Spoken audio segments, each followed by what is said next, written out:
우리가 살아가면서 사람과 사람의 관계를 깨뜨리는 치명적인 요소가 있다면 뭐라고 말할 수 있을까요? 가정과 자녀와의 사이, 그리고 또 이런 우리 교회 공동체를 무너뜨리는 다양한 요소 중에 치명적인 요소가 뭘까? 제목에 나와 있죠?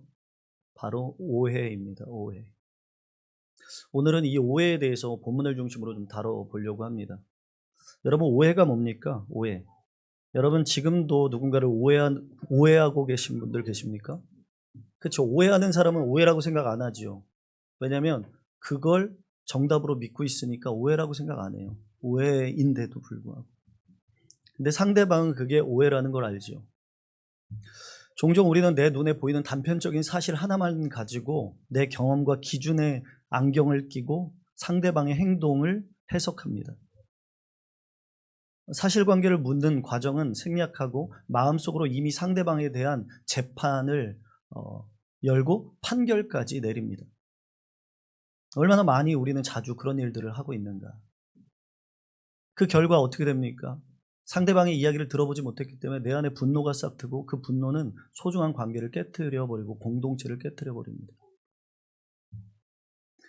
여러분, 교회도 공동체도 예외가 아니죠.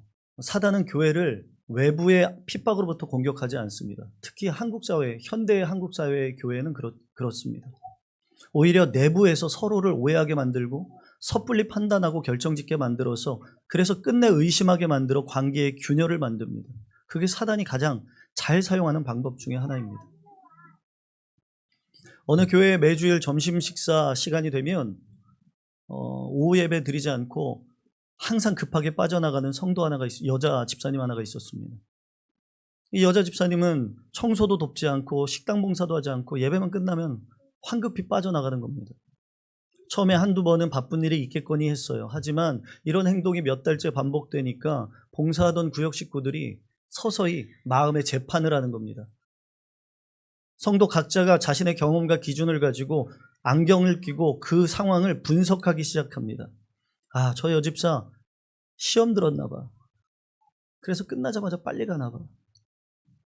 저 여집사가 자기만 밥 먹고 쏙 빠지는 걸 보니 너무 이기적인 것 같다. 봉사하기 싫어서 핑계대고 도망가는 것 같다. 누구도 그 집사님에게 직접 물어보지 않았어요. 그러나 이미 마음속으로 이기적이고 헌신이 부족한 성도라고 판결을 내린 거죠. 그리고 뒤에서 수군거리기 시작합니다. 그렇게 되니까 구역의 분위기는 차갑게 싸늘하게 식어가죠. 그리고 그거는 공동체로 발전이 돼서 공동체도 마찬가지로 냉랭해집니다. 그런데 연말 신방 때 교구 목사님과 함께 신방을 하다가 진짜 그분이 왜 일찍 가는지를 알게 되었습니다. 그 집사님의 남편은 교회를 심하게 핍박하는 분인데 이 여집사님에게 뭐라고 엄포를 놓았냐면 2시까지 돌아오지 않으면 절대로 앞으로 교회 못 간다. 하늘이 두 쪽 나도 교회 못 가게 할 거다. 그러니까 무조건 2시 안쪽으로 와라. 그러니까 이 집사님은 예배가 끝나기가 바쁘게 다음 주에도 예배를 와야 되니까 숨을 헐떡이면서 집으로 향했던 거죠. 다른 성도들이 식당에서 교제를 나눌 때 그녀는 버스 안에서 하나님, 저도 끝까지나마 봉사하고 함께 교제하고 싶습니다 라고 울었다는 거예요.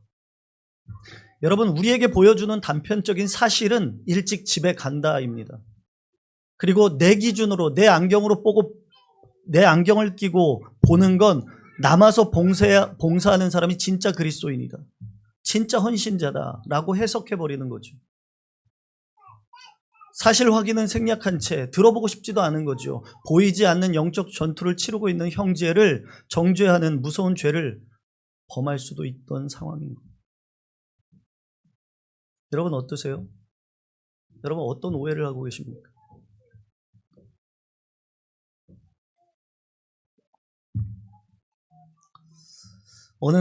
오늘날 우리 관계를 무너뜨리는 사단이 아주 교묘한 방법 중에 하나, 무기 중에 하나가요, 스마트폰에서의 메신저입니다. 대충 감이 오십니까? 카톡의 일. 이 일이 뭐예요? 일 없어지면요, 여러분 서로 조심하십시오. 어느 권사님이 구역장님에게 자신의 속상한 마음을 길게 적어서 장문의 메시지를 카톡으로 보냈습니다. 그런데 메시지 옆에 숫자 1이 없어졌어요. 읽었다는 거지요. 그런데 반나절이 지나도록 답장이 안 오는 거예요. 여러분 그런 경험 있으세요? 이 단편적인 사실, 여기서 단편적인 사실, 읽고 답장하지 않음이 사실인 거예요.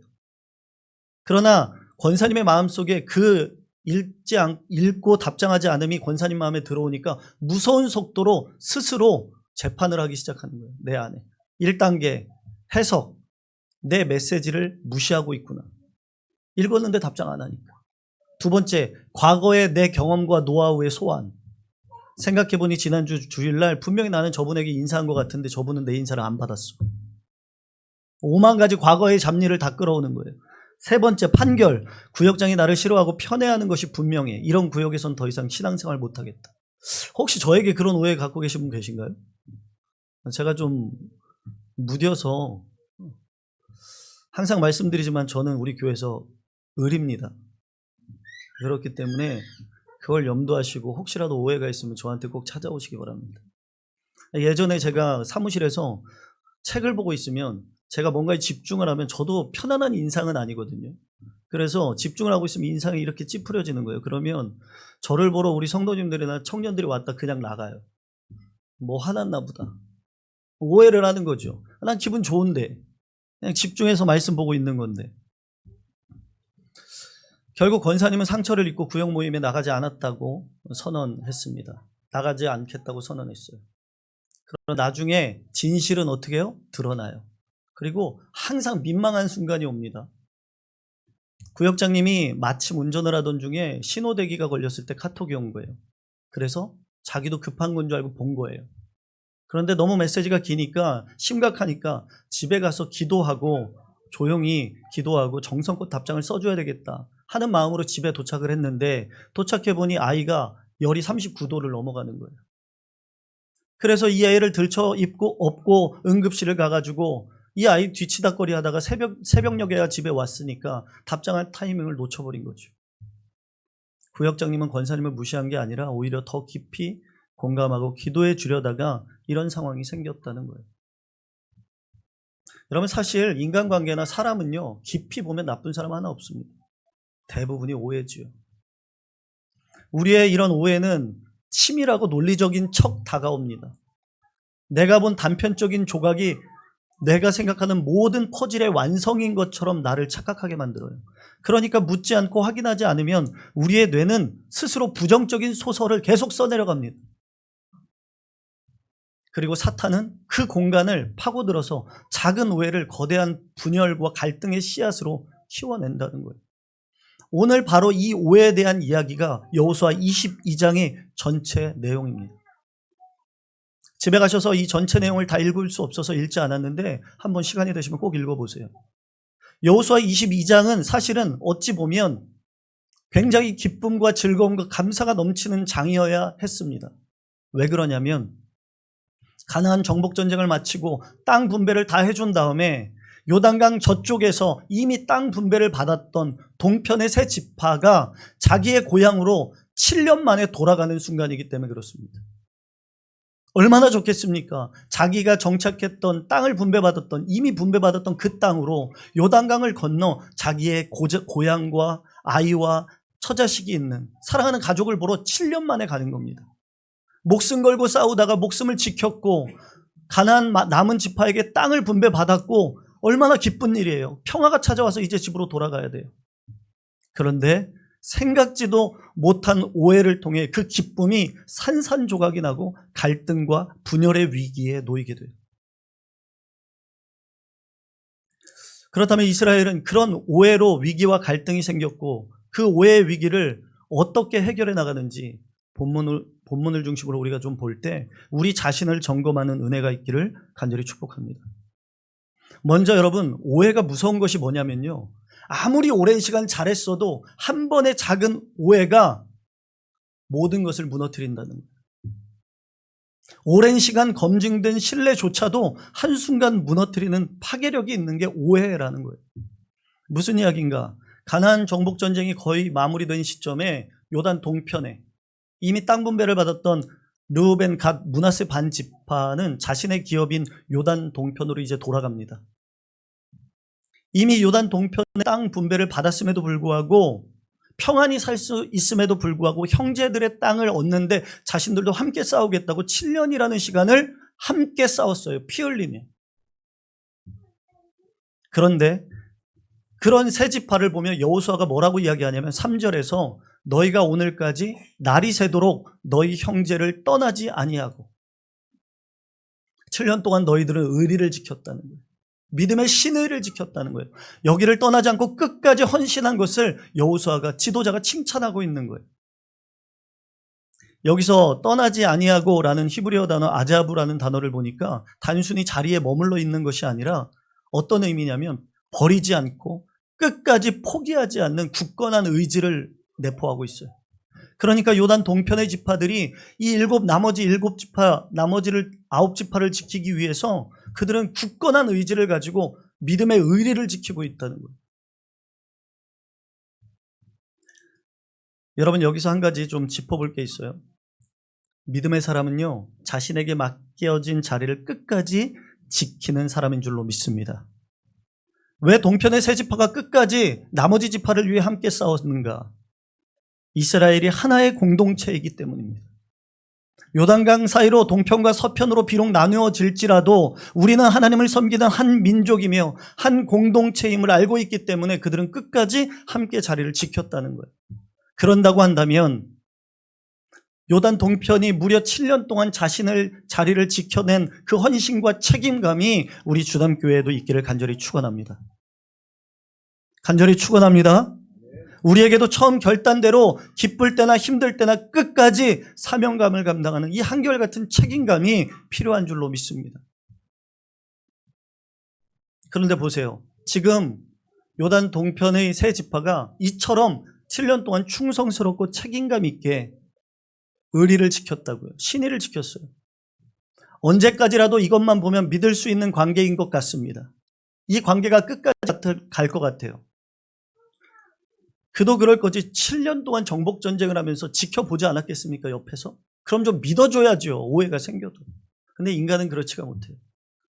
아무리 7년을 신의를 지키고 목숨을 걸고 함께 싸웠어도 책임지고 그 자리를 지켰어도 오해 앞에서는 한순간 원수가 될 위기에 처합니다. 이게 무슨 말인가? 이제 동쪽 지파가 갈 거 아니에요. 갈 때 여호수아가 그들에게 선물도 한 보따리 싸줬단 말이에요. 그걸 들고 이제 갑니다. 가다가 요단강을 건너기 전에 요단 강가에서 요단 동편의 세 지파가 제단을 쌓습니다. 제단을 쌓아요. 제단을 크게 쌓아요. 그걸 보고 멀리에서 나머지 지파 사람들이 서쪽 지파 사람들이 그걸 본 다음에 제단 쌓는 걸 보고 발칵 뒤집혔어요. 그리고 나서 군대를 즉각적으로 소집합니다. 왜? 당장이라도 가서 죽일 기세로 사람들을 모집하는 거예요. 여러분, 바로 오해가 이런 치명적인 문제가 있는 거예요. 요단강가의 제단이라는 단편적인 사실 하나가 발견되자 지난 7년간 목숨 걸고 충성을 다했는데도 그 신뢰는 단순간에 무너지더라는 거예요.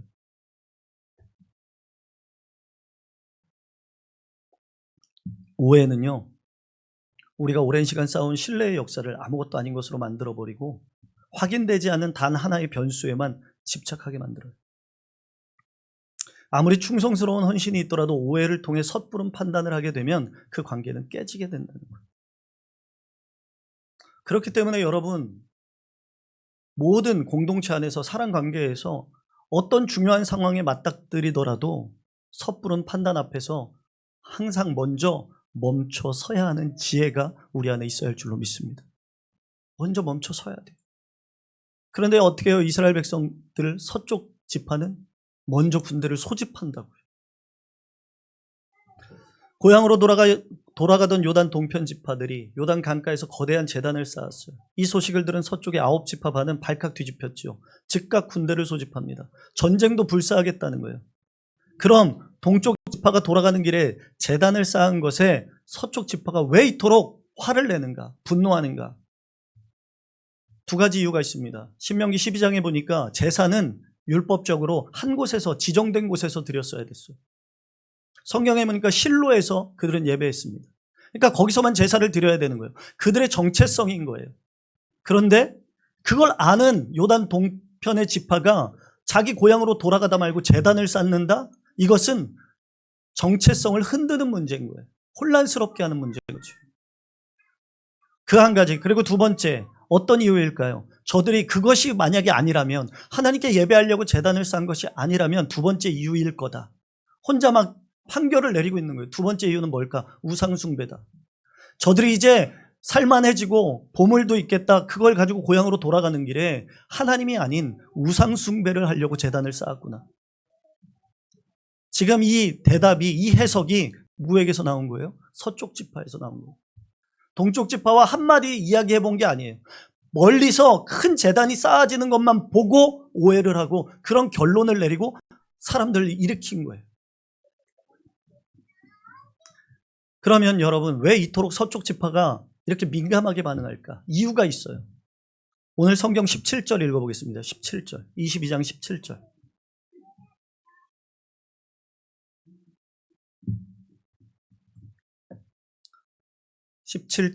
읽어보겠습니다. 시작.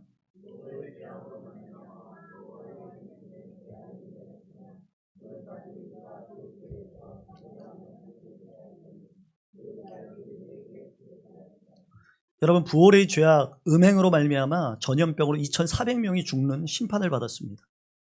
자, 19절 읽어보겠습니다. 19절. 시작.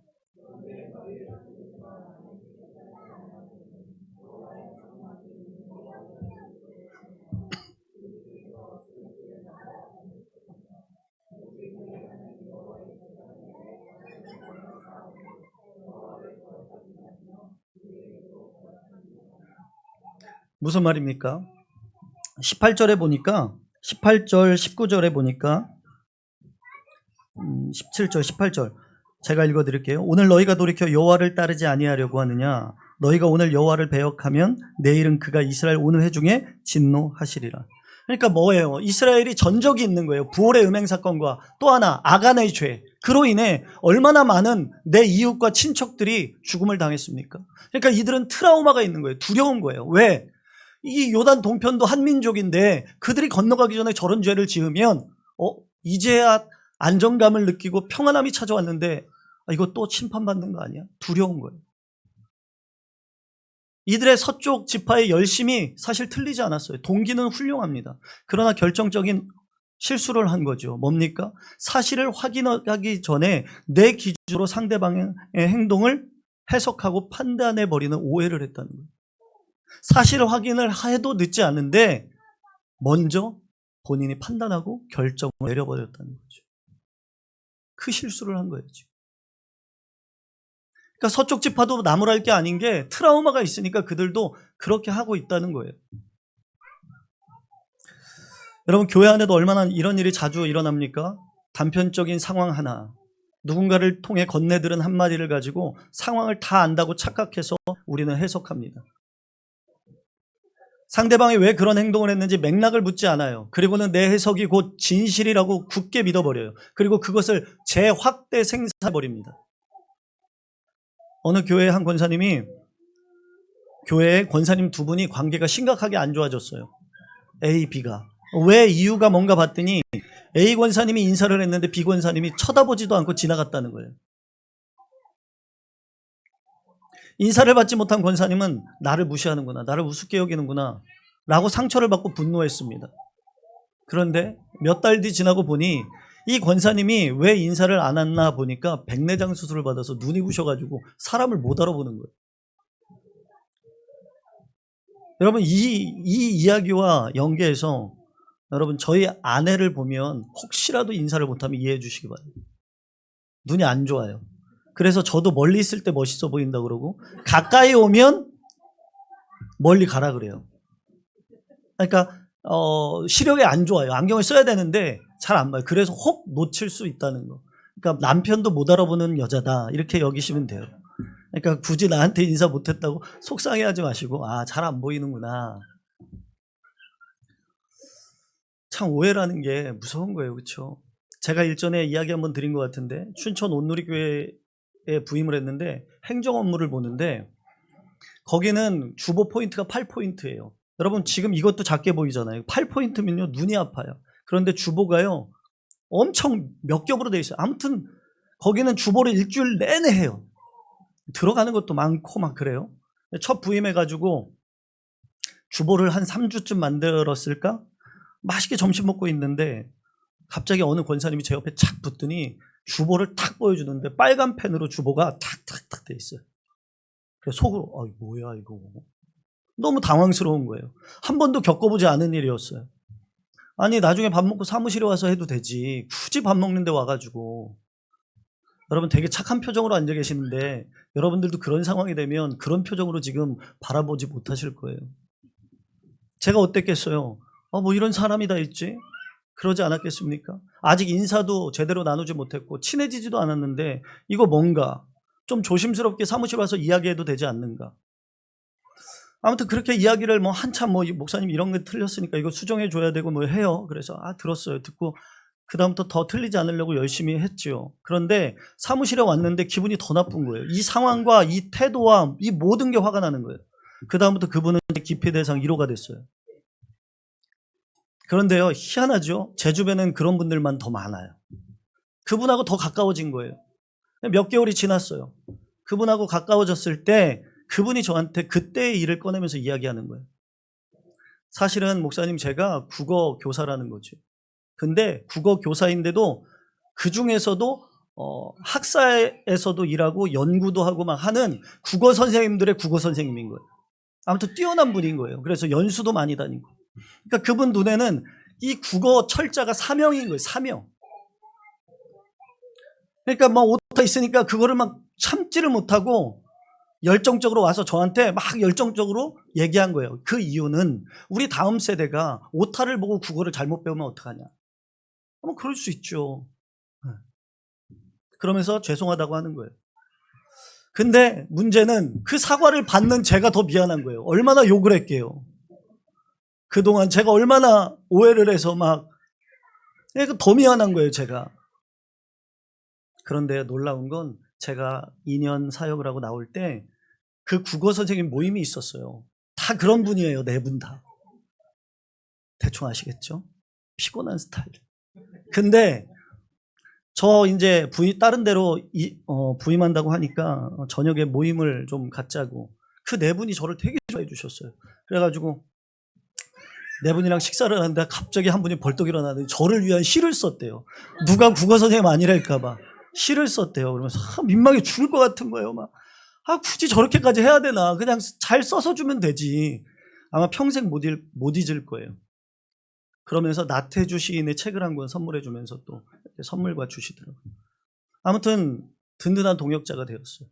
그런데 그렇게 축하를 받으면서 떠나올 때 그분을 생각하니까 섣부르게 판단해서 오해한 제가 얼마나 더 미안해지던지. 여러분 사실 우리가요 오해는요 사단은요 사실 자체보다 그 사실에 대한 우리의 왜곡된 해석을 교묘하게 이용합니다. 그래서 성경은 1장 19절에 이렇게 말하죠. 듣기는 속히 하고 말하기는 더디하며 성내기도 더디하라. 자녀와의 관계에 있어서도 마찬가지예요. 사실 모든 관계에 있어서 성숙한 그리스도인은 상황을 빠르게 판단하는 사람이 아니라 사실을 신중하게 확인하는 사람입니다. 나의 해석이 틀릴 수 있음을 겸손히 인정할 줄 아는 사람.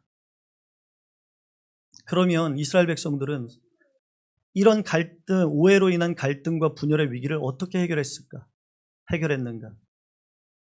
진실한 대화를 통해 해결했다는 것. 진실한 대화를 통해 회복했다는 것. 무슨 말인가? 16절 읽어보겠습니다. 16절 시작.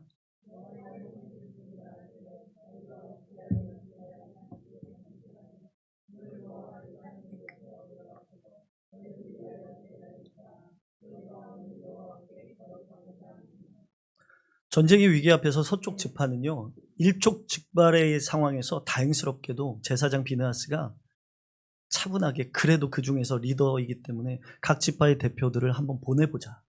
거의 전쟁이 시작될 무렵 정말 지금이라도 당장 쳐서 그들을 칠 것 같은 그런 상황에서 비느하스가 칼을 뽑기 전에 대화를 시도하는 거죠. 너희가 어찌하여 이스라엘 하나님께 범죄하여 여호와를 거역하려고 하느냐. 여러분 보세요. 독일의 신학자 디트리트 보네퍼라는 신학자가요, 성도의 공동생활이라는 책에 이런 글을 썼습니다. 형제를 향한 그리스도인의 첫 번째 봉사는 그의 말을 들어주는 것이다. 하나님의 사랑은 우리가 상대방의 말에 판단 없이 귀 기울일 때 비로소 시작된다.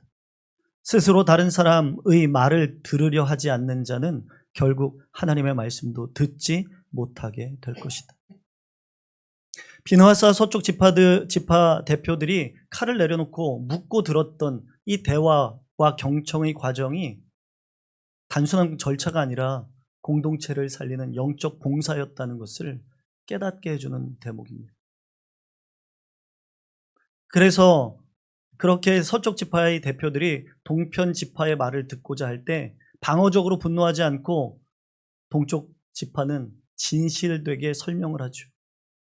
뭐라고 설명합니까? 그들이 쌓은 제단은 다른 신들에게 제사를 드리기 위한 제단이 아니고, 또한 종교적 정체성을 흔들기 위함도 아니고, 요단강이라는 거대한 지리적 장벽 때문에 나중에 우리 후대가 동편의 후손들이 서편의 후손들이 동편 후손들에게 너희는 여호와와 상관이 없다라고 배척할까 봐 두려워서, 그래서 그들은 제사를 위한 것이 아니라 우리도 너희와 똑같이 여호와를 섬기는 한 백성이다라는 것을 증명하기 위한 모형의 제단을 크게, 요단강을 건너가서도 한눈에 멀리서도 그 제단을 볼 수 있도록 기념비적인 제단을 세운 것입니다 라고 말하고 있어요. 여러분, 참 안타깝고 감동적인 장면 아닙니까? 서쪽 지파는 하나님의 거룩을 지키기 위해 분노했고, 동편 지파는 하나님께서 끊어지지 않기 위해 제단을 쌓았어요. 결국은 뭐예요? 양쪽 다 하나님을 너무 사랑해서 이런 오해가 생겼다는 거죠. 대화의 본질은요, 내 주장을 관철시키는 것이 아니라 상대방의 진심을 파악하는 것입니다. 모든 자초지정을 들은 비느하스가 뭐라고 말합니까? 31절 읽어보겠습니다. 31절. 마지막 절 31절입니다. 시작. 31절입니다. 시작.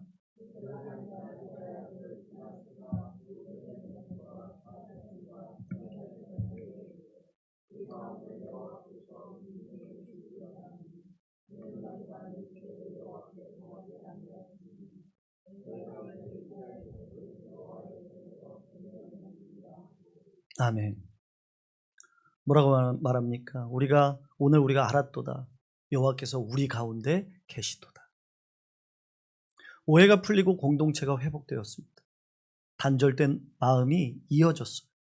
무엇이 그들을 살렸습니까? 칼이 아니라 대화였다는 거죠. 묻고 듣는 과정이 전쟁과 갈등과 분열을 막았습니다. 그리고 그들은 이 제단을 34절에 보니까 엣이라고 부릅니다. 이 엣이라는 건 증거라는 의미입니다. 우리가 비록 요단강을 사이에 두고 물리적으로 나누어 살지라도 영적으로는 여호와 안에서 하나의 언약 백성이라는 증거가 바로 이 제단이 될 것이다 라고 고백하고 있는 거예요. 사랑하는 성도 여러분, 우리도 교회도 마찬가지지요. 나이 다르고 출신 다르고 기질 다르고 성향 다르고 때로는 나와 너무 달라서 이해하기 힘든 지체들이 있습니다. 없다면 거짓말이죠. 그러나 에베소서 4장 3절 이렇게 말씀합니다. 평안에 매는 줄로 성령이 하나 되게 하신 것을 힘써 지키라. 교회에 하나 되면 저절로 유지되지 않습니다. 그냥 주어지지 않아요. 힘써 지켜내는 수고와 자기 성찰이 있어야 합니다. 내 자존심 내려놓고 먼저 다가가 묻는 용기, 내 잣대를 내려놓고 상대방의 입장을 경청하는 사랑의 수고가 있어야만 공동체는 유지가 됩니다. 사랑하는 성도 여러분, 여호수아 22장은 치열한 정복전쟁 이야기인 것 같지만 그 본질은 우리가 어떻게 영적 가족임을 지켜낼 것인가를 다루고 있는 이야기입니다. 교회는 완벽한 사람들이 모이는 곳이 아닙니다. 필연적으로 오해가 생길 수밖에 없습니다. 그러나 우리는 복음 안에서 그 오해를 풀 수 있는 하나님의 말씀을 가진 자들인 줄로 믿습니다. 혹시 지금 마음속에 섣부른 판단으로 벽을 쌓고 있는 지체가 있습니까? 가정과 교회 안에서 내 해석에 갇혀서 미워하고 있는 사람이 계신가요? 오늘 주님께서 우리에게 이렇게 말씀하십니다. 단절을 택하지 말고 대화를 택하십시오. 정죄하지 말고 먼저 들으십시오. 우리의 분열을 노리는 사단의 속임수에 넘어가지 말고 그리스도의 피로 맺어진 언약의 끈을 단단히 붙잡는 우리가 되길 간절히 축복합니다. 여러분, 제 오늘 말씀 가운데 혹시 저에게 오해가 있는 분 계십니까? 찾아오십시오. 대화하다 보면 별거 아닙니다. 대신 조건이 있습니다. 얘기를 하는 그분도 마음을 열어야 합니다. 그래야 성숙한 대화가 이루어질 수 있어요. 나는 아무것도 잘못한 거 없고 고칠 것 없고 상대방만 잘하면 돼. 절대 풀리지 않죠. 섣부른 판단하지 말고 오해가 있다면 언제든 만나 서로의 이야기를 하며 고칠 것이 있다면 고치고 함께 가야 될 방향이 있다면 바로 잡아갈 수 있는 그런 은혜가 있는 주님의 마음을 닮아가는 교회 그리고 목회자와 성도의 관계가 되기를 간절히 축복합니다. 여러분, 우리가 서로를 향한 판단을 멈추고 사랑으로 품어낼 때 세상은 비로소 우리 가운데 하나님이 살아계심을 보게 될 것입니다. 그렇게 오늘도 주님의 마음을 닮아가는 우리가 되기를 간절히 축복합니다.